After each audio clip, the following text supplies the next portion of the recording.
ويسر لي أمري واحلل عقدة من لساني يفقه قولي. Assalamu alaikum jamia. Congratulations on the day of Ghadeer, a day which we are celebrating the day of Walayat, the Eid al-Walaya, and the leadership and authority of Imam Ali alayhi salam. One of the misconceptions is that this was the time that the Prophet of Allah announced, or the first time that he announced or made clear to the people that after himself, the most worthy person to be the leader and the wali of the Muslimin was Imam Ali ibn Abi Talib. But actually, this was not the first time that the Prophet made it clear, and there are many cases, many instances where the Prophet of Allah talked to the people and he told them that the most worthy person after me is Amir al-Mu'mineen.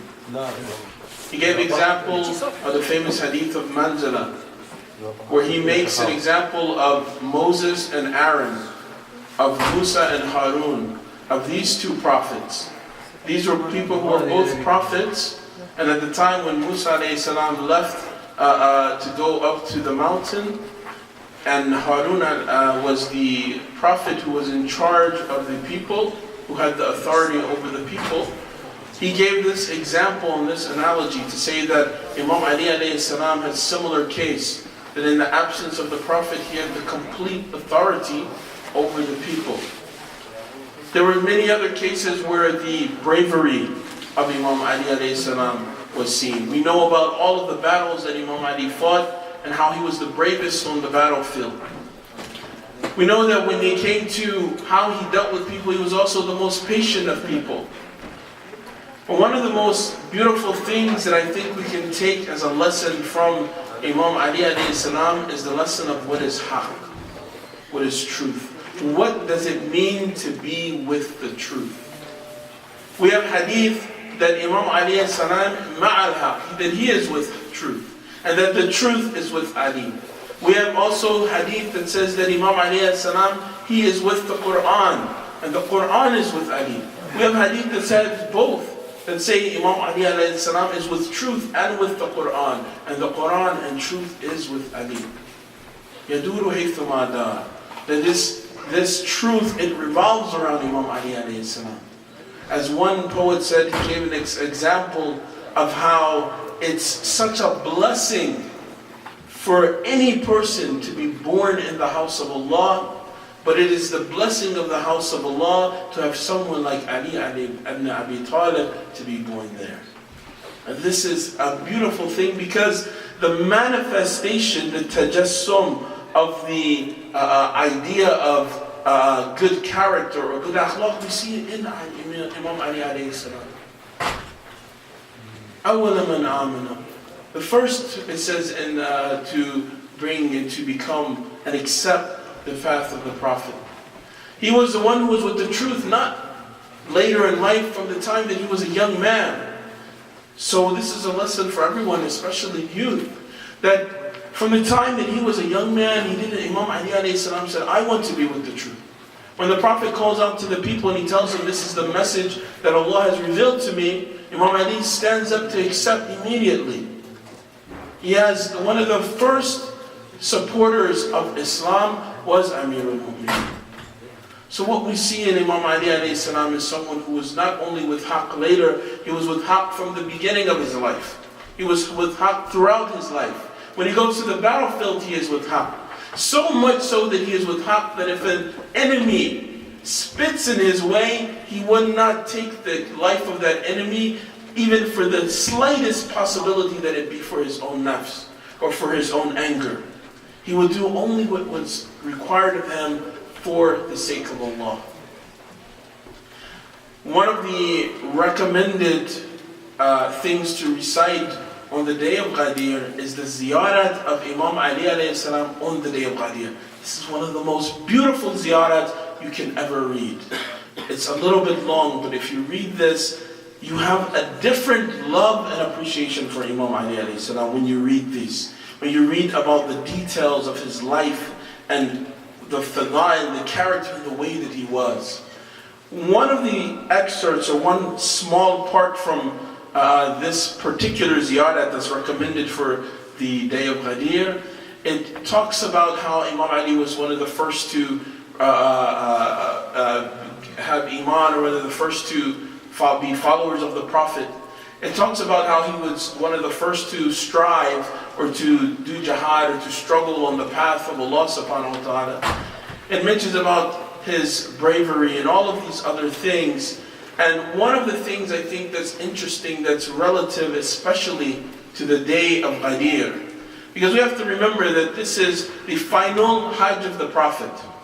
So as the Prophet, during the final Hajj on the 18th of Dhul-Hajj, the 10th year after the Hijrah of the Prophet, he's going back from coming back from his final Hajj. When he's coming back from the final Hajj, people are from where? They're from everywhere. Because when people go to Hajj, people from all over the world, they come to this central location. It is one of the single most beautiful aspects of Islam, is this centralization of all the different languages and cultures and tribes and people. They all come together in this single place. When all these people come together in this single place, is they're accompanying the Prophet. They're coming, people from all over the world are coming from different countries. They're following the Prophet on this journey. When it's commanded to him that he has to reveal that which Allah has revealed to him, and that this message of saying that Imam Ali alayhi salam is the next and most worthy for wilayat, if he does not reveal this, it's as if he did not reveal the entire message of Islam. This is very, very deep. This is very difficult sometimes to digest. So all of the battles that he fought, all of the things that the Muslims went through, all of the difficulties that they face, all of the people being stoned, the Prophet being stoned, the people throwing their trash in his way, the names that they called him, the people who were conspiring to kill the Prophet himself, all of these difficulties that they went through, it would mean nothing, is saying, if he does not deliver this message. And that is the message of wilayat of Amirul Mu'mineen. So this is how powerful this wilayat is. So when the Prophet stops in this place called Ghadeer Khum, and he raises the hand of Amirul Mu'mineen, and there are people from all over, and they're surrounded, and everyone can see. And one poet, he says that there was, because this is a place where it's so hot, then not a lot of trees and everything like that, or barren land. And it says that it was such that they made a pulpit with the saddles, and it was such that the poet says that there was nothing to see but the sun in the sky and the sun on the pulpit, the radiant sun that's sitting in Amirul Mu'mineen alayhi salam, that's standing there, that's being, his hand that's being held up so that all can see that this is the person who, even though the Prophet has said many times before, he's telling the people again that all of the people, Man kuntum mawlahu fahadha aliyun mawlah. Make no mistake that this Ali alayhi salam, that he is your master. If I'm your master, then he is your master. The Prophet first asked him the same way that when the Prophet wanted to bring the message of Islam, he asked them that, do you trust me? The people, of course, they said they trust him. If I told you I have the sun in my right hand, the moon in my left hand, would you believe me? They would believe anything, because he was known for his honesty and truthfulness, the Prophet. So then he tells them about the revelation of Islam.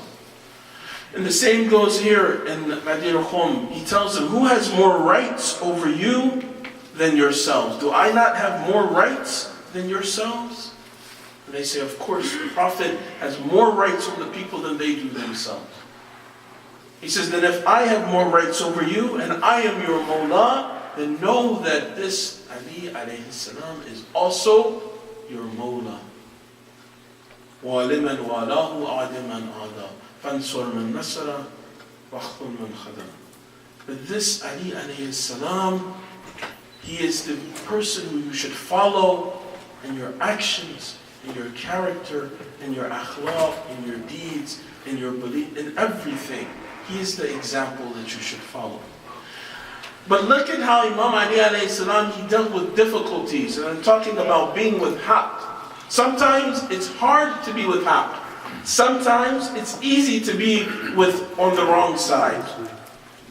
Sometimes it's hard to be the voice of justice, the voice of haqq.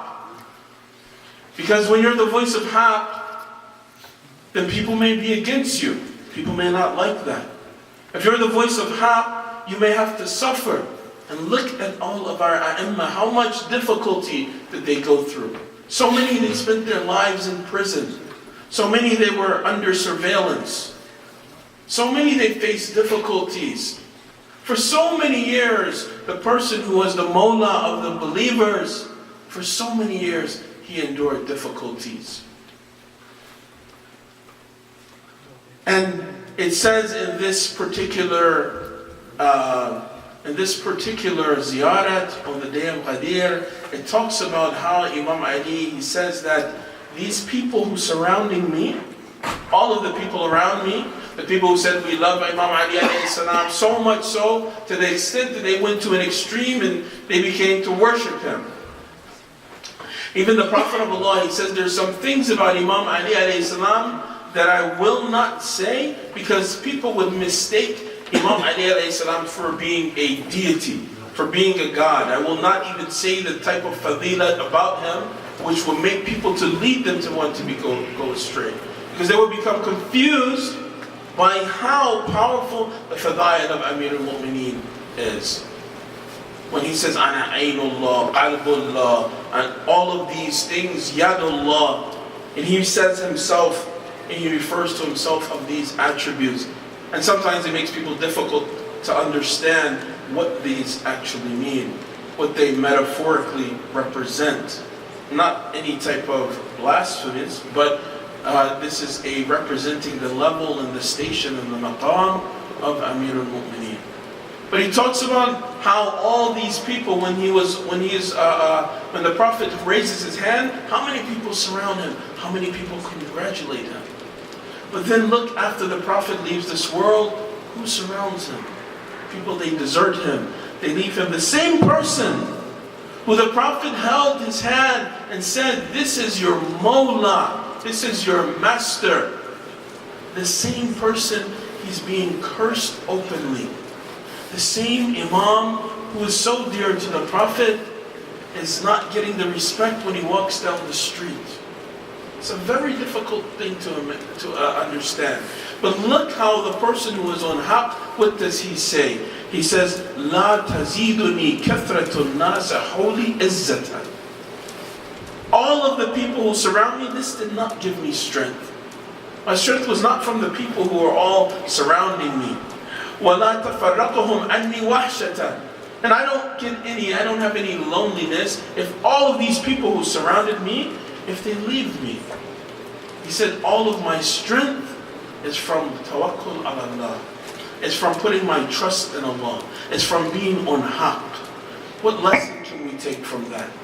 We find ourselves every day, the followers of Amir al-Mu'mineen, we find ourselves in places where we have to make a choice. We have difficult choices to make every day in our life. Every day in school, every day in work, every day in this society. We find ourselves on difficult paths. And it's very easy for someone not to be on haqq. It's easy. Sometimes it's very hard to be the person who is with haqq. People might say, oh my God, this person is like this, they're like that. This person is extreme because they're on haqq.